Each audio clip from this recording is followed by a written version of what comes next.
Hi everyone, this video is an introduction to fractions. When you look at that, you see a circle. This circle can be used to represent one whole. Now, what do I mean when I say one whole?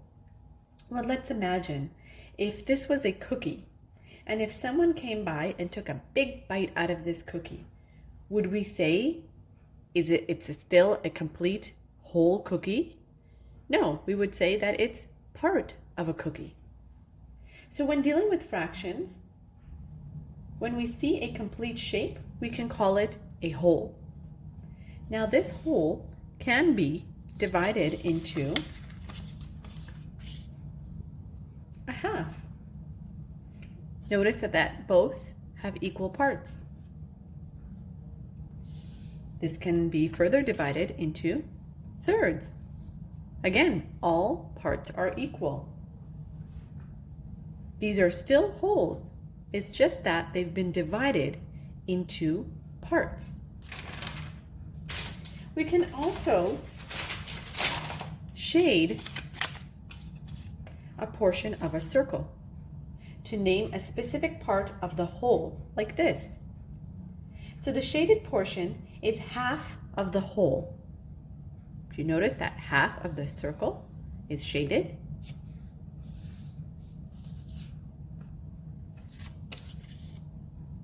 Here, this shaded portion is 2/3 of the whole circle.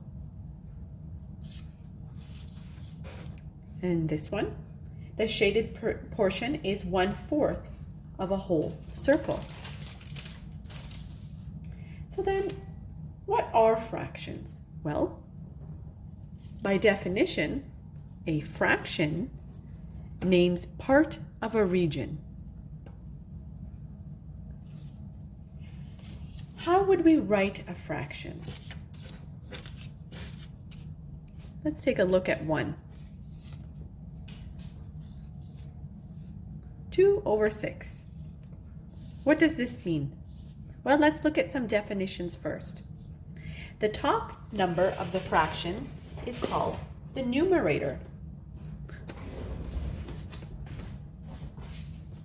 The bottom number of the fraction is called the denominator. So in this case, the 2 would be the numerator and the 6 would be the denominator. Fraction is the number of shaded parts divided by the number of equal parts. So by this definition, it tells us that we have 2 shaded parts and that there are 6 equal parts in the whole. Let's take a look at what it would look like on a circle.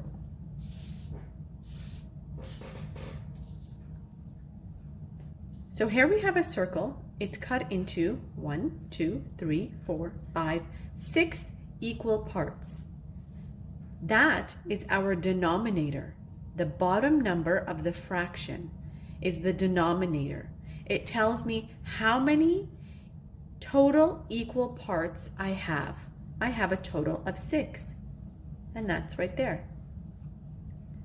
Now, the top number we have is 2. Is the numerator.